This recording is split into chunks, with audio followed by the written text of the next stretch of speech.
পূর্বেই আমরা নবান্ন মন্ত্র নিয়ে আলোচনা প্রসঙ্গে বলেছি যে নবান্ন মন্ত্রের খাতিরে কি কি করণীয় এবং ব্রাহ্মণের বিষয়টা নিয়েও আমরা আলোকপাত করেছি। এখন এই নবান্ন মন্ত্র বিষয়টি কি সেইটার বিষয়ে অল্প স্বল্প একটু আলোচনা আমরা করে নেব। তো সাত্তকীদা, নবান্ন মন্ত্র খুব সিম্পলিফাইড ভাবে, কারণ এইখানে আমাদের দর্শকদের মধ্যে অনেকেই আছেন যারা হয়তো নবান্ন মন্ত্র শুনে একটু ভাবতে পারে যে আবার এটা আবার কি, কি একটা বিশাল জিনিস। সুতরাং তুমি যদি যতটা সিম্পলিফাইড ভাবে সেটাকে একটু ব্যক্ত করতে পারো, আমাদের নিশ্চয়ই। সকলের খুব সুবিধা হবে। আমি চেষ্টা করছি। নবার্ণ মন্ত্র, নবার্ণ মানে হচ্ছে যার ভেতরে ৯টি বর্ণ আছে। এবার প্রত্যেকটা দেবী বা দেবতার একটি করে নির্দিষ্ট মন্ত্র থাকে, সেটা আমরা জানি। চণ্ডীর ক্ষেত্রে আমরা বলেছিলাম একটু আগে যে পুরো চণ্ডীটাই ভগবতীর মন্ত্রময় শরীর, মন্ত্রময় অবতার। কিন্তু চণ্ডী পাঠের পূর্বে এবং পরে বা আলাদা করে যদি কেউ চণ্ডীর সাধনা করতে চায়, সেক্ষেত্রে সমগ্র চণ্ডীর সারভূতা যে বীজ মন্ত্র, সেইটিকে শাস্ত্র নবার্ণ মন্ত্র বলে ডিনোট করেছেন। এখন এই নবার্ণ মন্ত্র সম্বন্ধে বলতে গেলে আমাদের আরও একটা বিষয়ের ওপর আলোকপাত করা উচিত, যে নবার্ণ মন্ত্রের উৎস কোথায়, প্রথম এই মন্ত্র কোথায় উল্লিখিত হয়েছে, এর অর্থ কি, সেটা কোথায় উল্লিখিত হয়েছে। দেখুন, আমরা একটু আগেই বলছিলাম, আমি মহারাজ দুজনেই আলোচনা করছিলাম যে বেদ এবং তন্ত্র উভয়ের মধ্যে চণ্ডী যেন একটি সেতুবন্ধন। গায়ত্রীর সঙ্গে চণ্ডীর অভূতপূর্ব মিল রয়েছে। আমরা সেগুলো বিশদে যখন আলোচনা করব আসবো। আপাতত নবার্ণ মন্ত্রের কথা যদি বলতে হয়, দেব্য উপনিষদ বা দেবী অথর্ব শীর্ষম বলে একটি অথর্ব বেদে অংশ পাওয়া যায়। অথর্ব বেদের এই অংশে দেব্য অথর্ব শীর্ষম, গণপতি অথর্ব শীর্ষম, রুদ্র অথর্ব শীর্ষম, বিষ্ণু অথর্ব শীর্ষম এবং আদিত্য অথর্ব শীর্ষম, এই পঞ্চদেবতারই অথর্ব শীর্ষম বলে স্তোত্র বা সূক্ত আমরা পেয়ে থাকি। আদিত্য মানে প্রসঙ্গক্রমে সূর্য, সূর্য, এটা সকলের খাতিরে বলে রাখা দরকার। হ্যাঁ। তো এই যে অথর্ব শীর্ষম বা দেব্য অথর্ব শীর্ষম, এই দেব্য অথর্ব শীর্ষমের মধ্যে প্রথম কোডেড ভাবে, কোড করে নবার্ণ মন্ত্রকে প্রকাশ করা হয়েছে। এর সঙ্গে বলা বাহুল্য যে দেব্য অথর্ব শীর্ষমের মধ্যে শুধুমাত্র নবার্ণ নয়, তার সঙ্গে মহাবিদ্যা ভুবনেশ্বরীর একাক্ষরী মন্ত্র এবং মহাত্রিপুরা সুন্দরীর পঞ্চদশাক্ষরী মন্ত্রও দেব্য অথর্ব শীর্ষমের মধ্যে উল্লিখিত হয়েছে। এবার ডামরতন্ত্র থেকে আমরা এবং রুদ্রজামল থেকে আমরা নবার্ণ মন্ত্রের অর্থ জানতে পারি।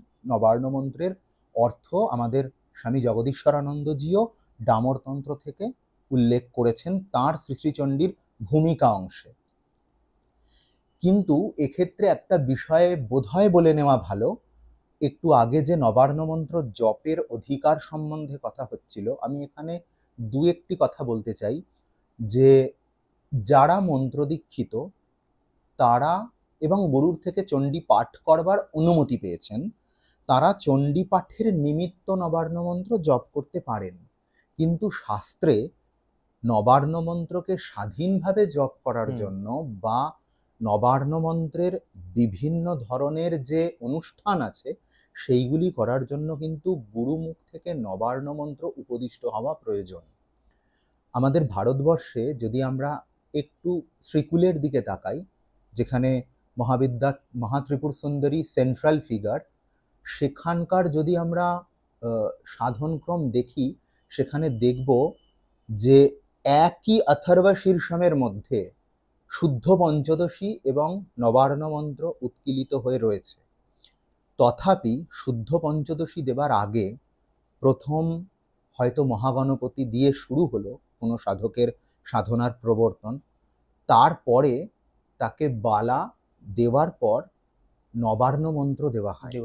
এবং জানলে আশ্চর্য হতে হয় যে এই নবার্ণ মন্ত্র দিয়ে তাকে অন্ততপক্ষে 10 থেকে 12 বছর গুরু অপেক্ষা করেন যে এই নবার্ণ জপের ফলে তার ভেতরের যা কিছু আবিলতা আছে সেইগুলো যাতে পরিষ্কার হয় এবং তারপর তাকে শুদ্ধ পঞ্চদশাক্ষরী মন্ত্র দেওয়া হবে। এই শুদ্ধ পঞ্চদশাক্ষরী মন্ত্রের প্রকৃতি এতটাই শুদ্ধ যেটা ধারণ করার জন্য যে শক্তি প্রয়োজন সেইটা নবার্ণ প্রদান করে। তো এক্ষেত্রে এটা সহজেই অনুমেয় যে নবার্ণ মন্ত্রের ভাব গাম্ভীর্য ঠিক কতটা। এই নবার্ণ মন্ত্রের মধ্যে যে বীজ বিন্যাস আছে সেই বীজ বিন্যাস আমরা কোডেড ভাবে বলার চেষ্টা করছি। ওপেন মিডিয়াতে তো বীজ বলা অনুচিত।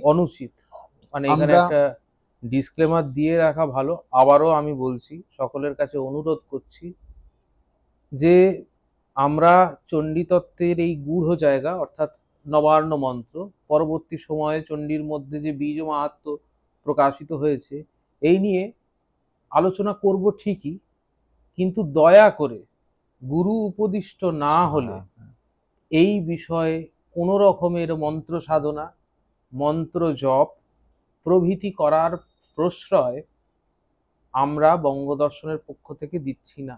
একদম।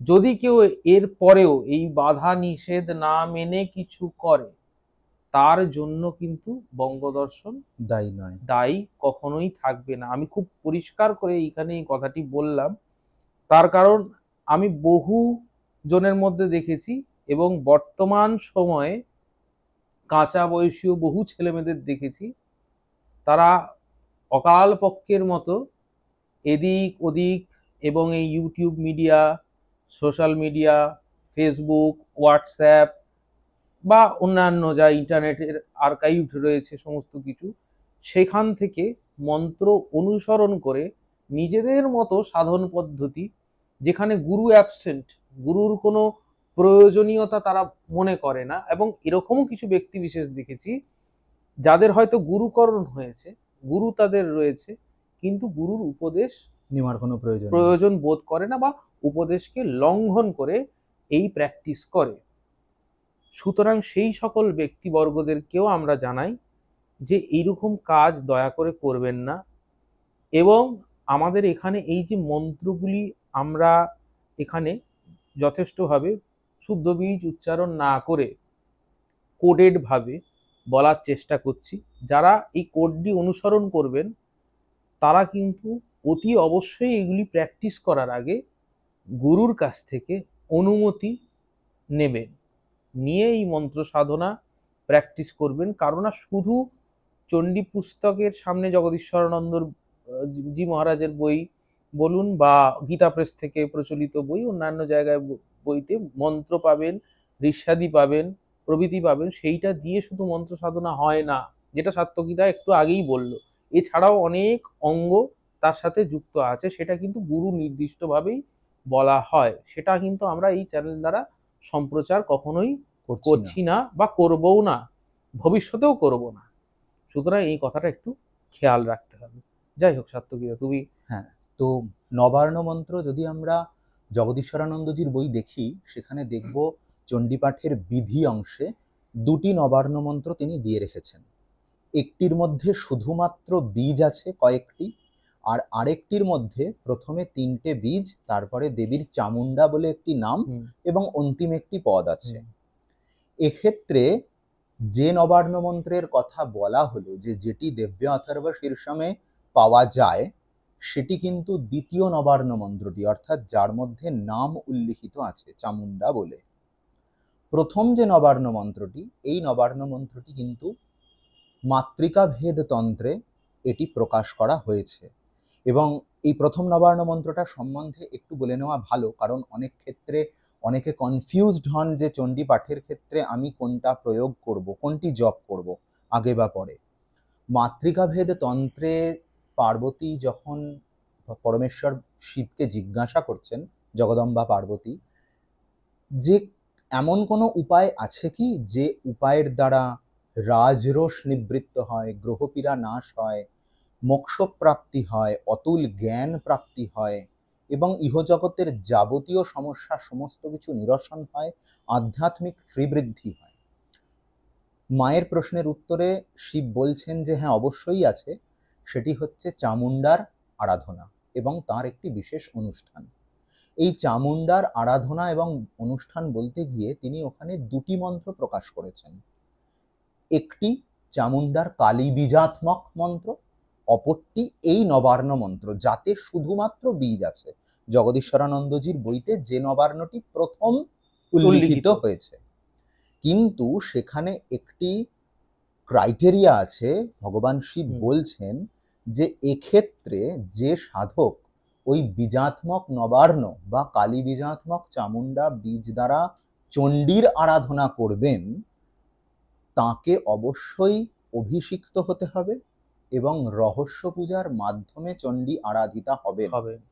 এবং এক্ষেত্রে রহস্য চণ্ডী বলে একটি অনুষ্ঠান হয়, যে সম্বন্ধে এখানে আলোচনা না করাই ভালো, কারণ এগুলো গুরুমুখগম্য। তো সেক্ষেত্রে কিন্তু প্রথম নবার্ণটি এড়িয়ে চলাই বিধেয়। এটি সম্পূর্ণভাবে যিনি করবেন তার গুরু বা তার পরম্পরা যদি সাপোর্ট করে, তিনি সেটাকে অপ্ট করতে পারেন। এ খাতিরে বোধহয় চণ্ডীর নিজস্ব গুরু পরম্পরা আমরা জানলে অবাক হব যে মহাত্রিপুর সুন্দরীর মতন চণ্ডীর নবাবরণ রয়েছে এবং চণ্ডীরও গুরুমণ্ডল রয়েছে।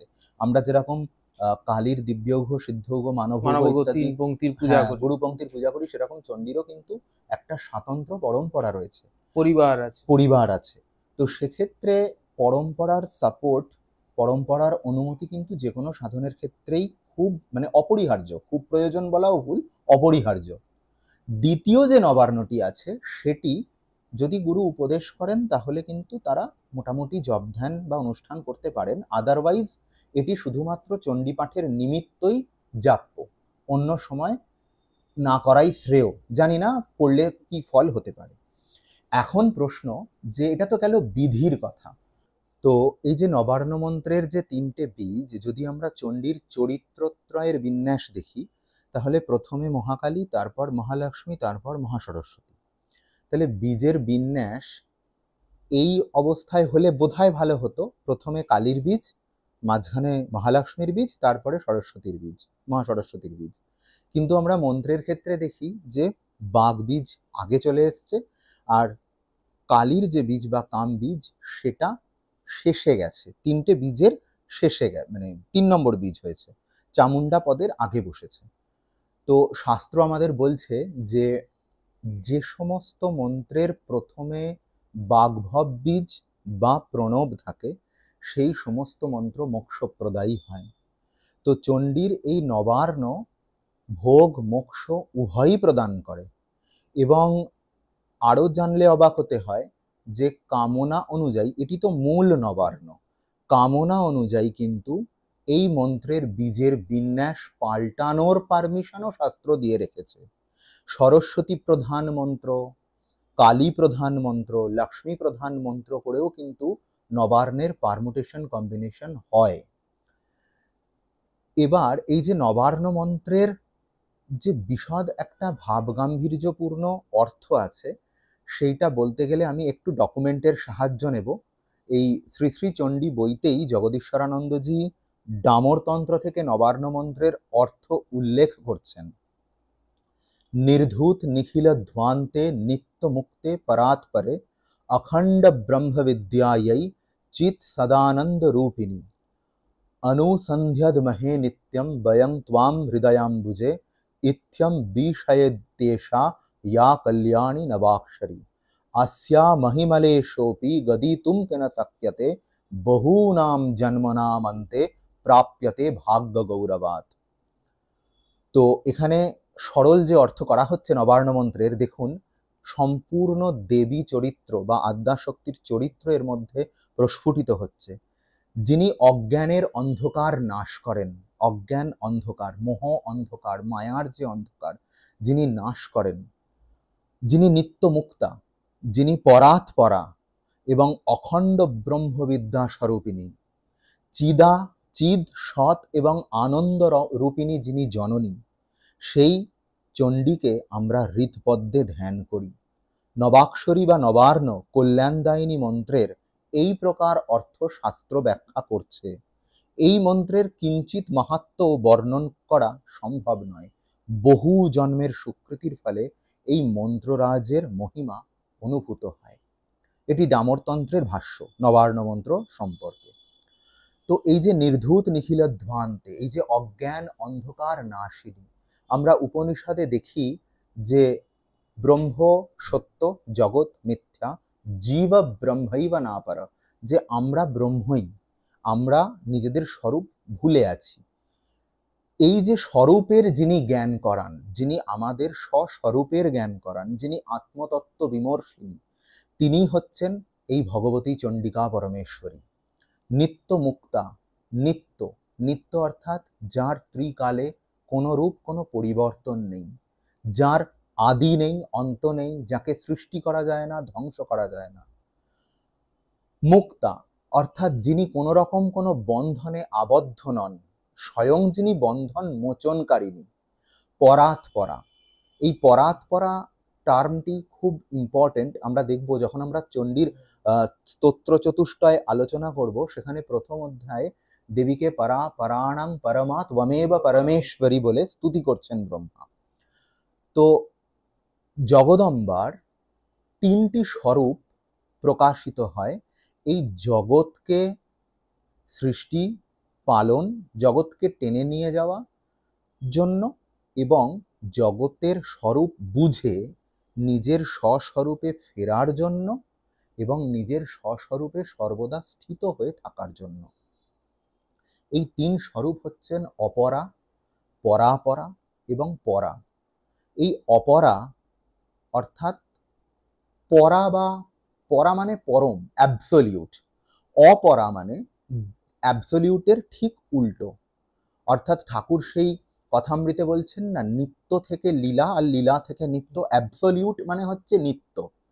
অপরা যিনি এই লীলাভাব প্রকট করেন, জগৎকে যিনি প্রকট করেন, অপরার কার্যের জন্যই, অপরার যা কার্যকারিতা বা তার যা লীলা, তার কারণেই আমরা জগতে বদ্ধ হই, জগতে মোহগ্রস্ত হই।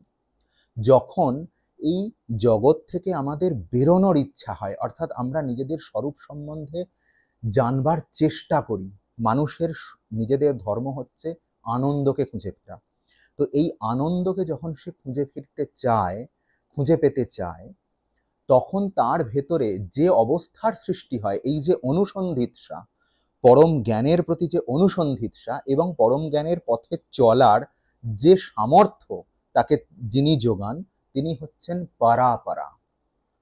আর এই সামর্থ্য অনুযায়ী সে চলার পর যখন তার সিদ্ধির সময় আসে, অর্থাৎ যখন সে যে শিব এটা সে অনুভব করে এবং সেই অবস্থা লাভ করে, চিরতরের জন্য লাভ করছে, সে একবারও নিজের স্বস্বরূপ বিস্মৃত হচ্ছে না, এই অবস্থা আসে পরার কৃপাতে। তো এই যে পরাৎপরা, এই পরাৎপরা টার্মের দ্বারা দেবীর এই তিনটি ফর্মকে বোঝানো হয়েছে, অপরা, পরাপরা এবং পরা। অখণ্ড ব্রহ্মবিদ্যারূপিণী, তিনি এই যে অখণ্ড মণ্ডলাকার যে পরব্রহ্ম রয়েছেন, আমার যে সত্তা, আমাদের প্রত্যেকের যে সত্তা, যে সত্তা একে অপরের সঙ্গে ওতপ্রোতভাবে জড়িত, আমরা কেউ কারুর থেকে আলাদা নই। এই যে একত্ব, ভগবান গীতাতে বলছেন যে সেই সঠিক যোগী যে একত্ব দর্শন করে, এই যে একত্ব বা সমদর্শন, যে আমিও যা ম্যাথরও তাই। শ্রী শ্রীমা এক জায়গায় বলছেন যে সাধন করতে করতে দেখবে তোমার মাঝে যিনি, দুলে বাগদির মাঝেও তিনি, তবে তো মনে ঠিক ঠিক দিন ভাব আসবে। ঠাকুর তার সাধন অভিজ্ঞতা বলতে গিয়ে বলছেন যে একদিন ধ্যানে বসে মন চলে গেল রসকের বাড়ি। রসকে মানে দক্ষিণেশ্বরের যিনি ম্যাথর, রসিক, তার বাড়ি।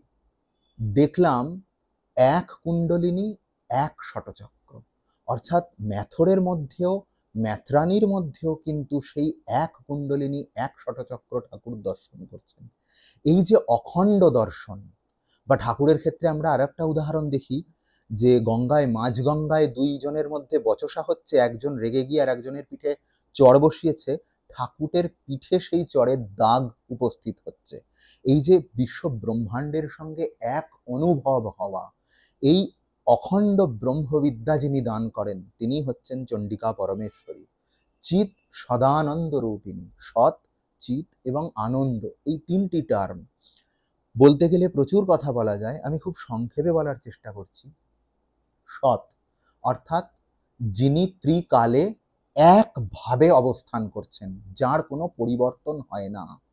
ভগবান গীতাতে এই সৎ আর অসতের অনেক রকমভাবে সংজ্ঞা দিয়েছেন, যে সৎ বস্তু সেটা যার কোনো পরিবর্তন নেই, আর অসৎ বস্তু সেটা যেটা ক্ষণে ক্ষণে পরিবর্তিত হয়। আমাদের শরীর, আমরা প্রতি মুহূর্তে পরিবর্তিত হচ্ছে। আমরা প্রতি মুহূর্তে অক্সিজেন নিচ্ছি, কিছু অ্যাটমস আমার শরীরে লাগছে, আর কার্বন ডাই অক্সাইড মারফত কিছু অ্যাটমস শরীর থেকে বেরিয়ে যাচ্ছে। প্রতি মুহূর্তে আমাদের শরীর পরিবর্তনশীল, এই বিশ্ব ব্রহ্মাণ্ড পরিবর্তনশীল। কিন্তু যে সত্তা কোনো দিন পরিবর্তন হয় না, একম এবং অদ্বিতীয়ম রূপে অবস্থান করে, সেইটি হচ্ছে সেই সৎ সত্তা।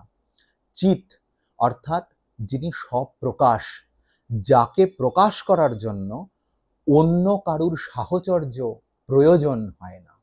এই চিৎ শব্দ আমরা দেখতে পাই ললিতা সহস্রনামে। চিৎ এবং আনন্দের একটা, এই সচ্চিদানন্দ বা চিৎ আনন্দ যাই বলি না কেন, সেখানে ব্যাখ্যাত হচ্ছে কিভাবে, স্বতন্ত্রা স্বাধীনবল্লভা দেবীকে বলা হচ্ছে যে তিনি স্বতন্ত্রা, তিনি স্বাধীনবল্লভা, অর্থাৎ তিনি কারুর নিয়ন্ত্রণে নেই। চিৎ সেই শ্লোকটাই আবার ঘুরে ফিরে আসে, যে তাকে সূর্য, চন্দ্র, অগ্নি, তারকা কেউ প্রকাশ করতে পারে না, তার প্রকাশে বাকি সকলে প্রকাশিত হয়। তো এইটি হচ্ছে তার নিজে থেকে যে প্রকাশ ক্ষমতা, প্রকাশ শক্তি। আনন্দ, এই আনন্দ হচ্ছে তার স্বাতন্ত্র শক্তি। তিনি নিত্যপূর্ণ, তিনি অপর কারুর মুখাপেক্ষী নন। নিজেকে বোঝার জন্য আমরা প্রত্যেকে নিজেকে ভোগ করার জন্য বা নিজেকে বোঝার জন্য অপরের মুখাপেক্ষী, অপরের অথেন্টিকেশন, অপরের সার্টিফিকেশন, অপরের ভ্যালিডেশন আমাদের দরকার হয়। আমার মা বাবা যদি আমার প্রশংসা করে যে বাহ আমার ছেলে কত ভালো ছেলে, আমার পুত্র সত্তা পরিতৃপ্ত হয়। ঠিক সেরকম আমার গুরু বা আমার আচার্য যদি আমার প্রশংসা করে, আমার শিষ্য সত্তা পরিতৃপ্ত হয়। আমার পার্টনার যদি আমার প্রশংসা করে, আমার প্রেমিক সত্তা পরিতৃপ্ত হয়। এইভাবে আমরা প্রত্যেকের থেকে ভ্যালিডেশন, অথেন্টিকেশনের মুখাপেক্ষী হয়ে থাকি। কিন্তু জগজ্জননী বা ব্রহ্ম, তিনি নিজ আমরা এইভাবে নিজেদেরকে ভোগ করি। আমি কি ভালো ছেলে, আমি কি পুত্র হিসেবে ভালো, সেটা বলবে কে? আমি নিজে বুঝতে পারছি না, আমার মা বাবা বলে দিচ্ছে। তারা শাসন করলে আমি সংকুচিত হই, তারা প্রশংসা করলে আমি উৎফুল্ল হই। আমার স্বাতন্ত্রতা নেই, আমি অপরের ওপর ডিপেন্ডেন্ট। আমার মনের আনন্দের জন্যও আমি অপরের ওপর ডিপেন্ডেন্ট। কিন্তু ভগবতী বা ব্রহ্ম এমন এক সত্তা, তিনি নিত্য আনন্দে পরিপূর্ণ, তার কারুর ভ্যালিডেশনের দরকার নেই, কারুর অথেন্টিকেশনের দরকার নেই, কোনো সার্টিফিকেশনের দরকার নেই। এইটা মোটামুটিভাবে চিৎ সদানন্দ রূপিণী বা সৎ চিৎ আনন্দের একটি ব্যাখ্যা বলা যেতে পারে।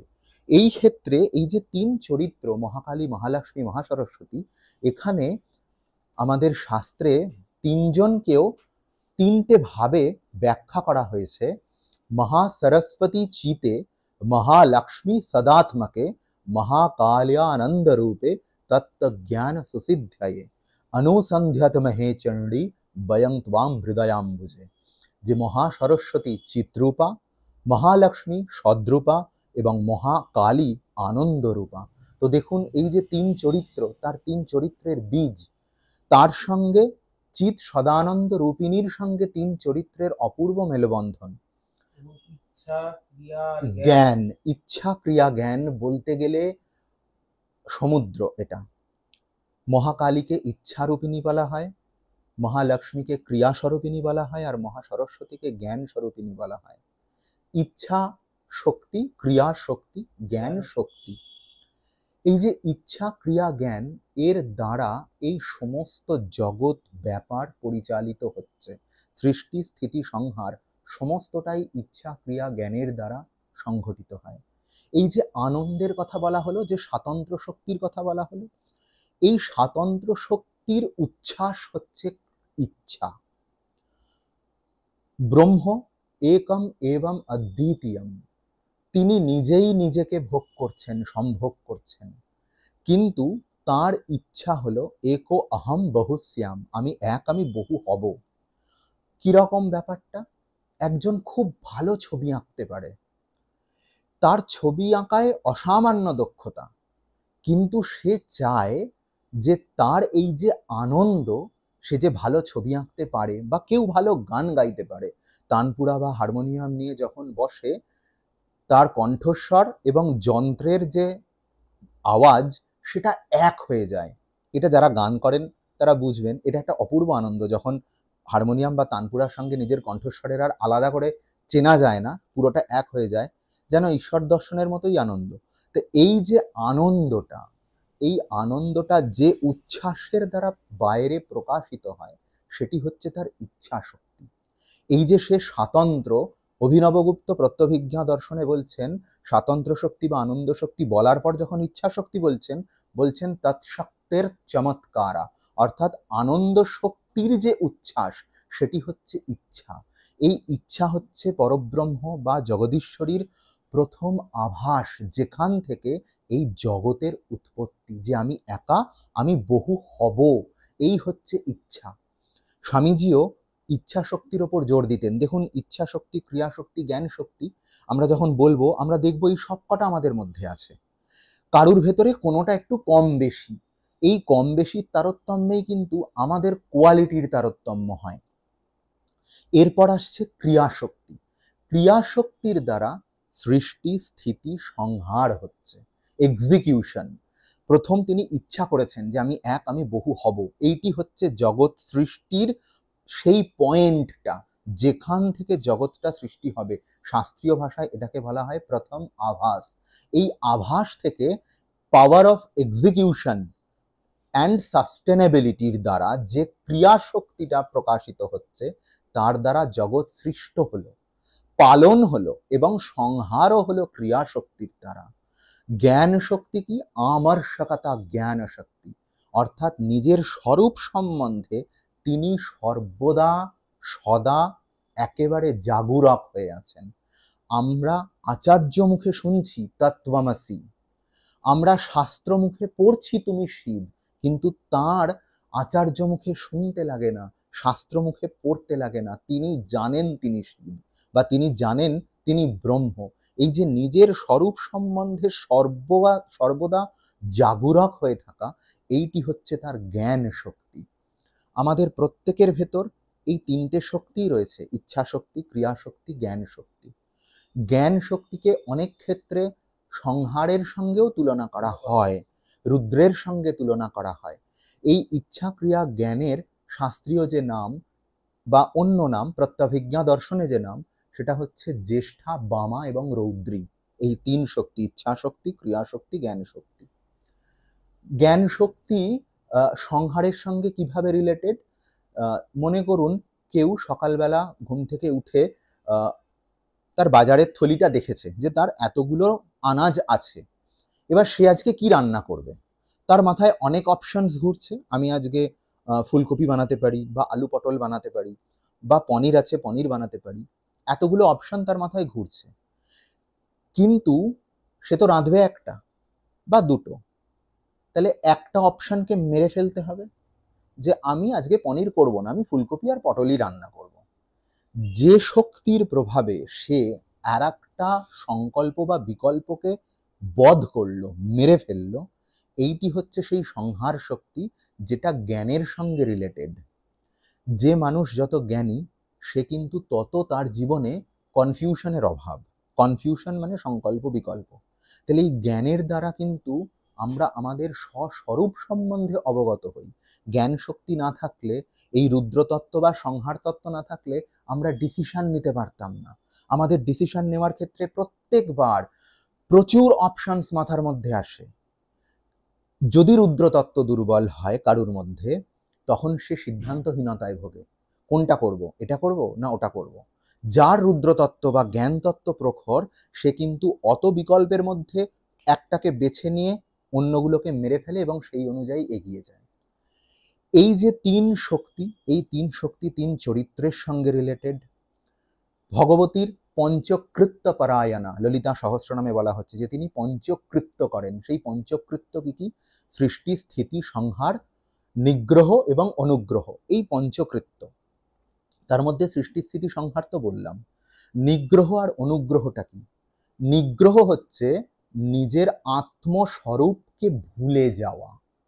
তিনি নিজেকে নিগ্রহ করে, অর্থাৎ নিজের আত্মস্বরূপ ভুলেই জগদাকারে ব্যক্ত হয়েছেন, এবং আমাদেরকে নিগ্রহ করেই তিনি কিন্তু জগৎ ব্যাপারে নিযুক্ত করে রেখেছেন। আমরা আমাদের স্বরূপ বুঝতে পারছি না। অনুগ্রহ, অনুগ্রহ কথার আরেকটি সমার্থক শব্দ হচ্ছে শক্তিপাত। অনুগ্রহের দ্বারা তিনি স্বস্বরূপে উত্তরণ ঘটান। কথামৃতের সেই গল্পটা, যে নারায়ণ আর অর্জুন বেড়াতে বেরিয়েছে, একজনের বাড়ি গেছে, খুব বড় লোক। নারায়ণ অর্জুনকে খুব খাতির যত্ন করেছে। নারায়ণ যখন বেরিয়ে আসছেন, তাকে আশীর্বাদ করলেন, তোমার আরো প্রাচুর্য হোক, তুমি ধনে জনে আরো পরিবর্ধিত হও। তো দ্বিতীয় যে বাড়িতে নারায়ণ গেলেন, সেখানে শুধুমাত্র একজন বৃদ্ধা আর তার একটি মৃতপ্রায় বাছুর। তাকে খুব একটা যত্ন আত্মীয় করতে পারেননি। নারায়ণ বেরিয়ে আসার সময় বললেন, আহা, বাছুরটি মারা যাক। অর্জুন অবাক, বলছে, এ কি গো, এ আবার তোমার কি বিচার? যে বড় লোক তাকে তুমি আরো বড় লোক করছো, আর যার কিছু নেই তাকে বলছো তার বাছুরটি মারা যাক।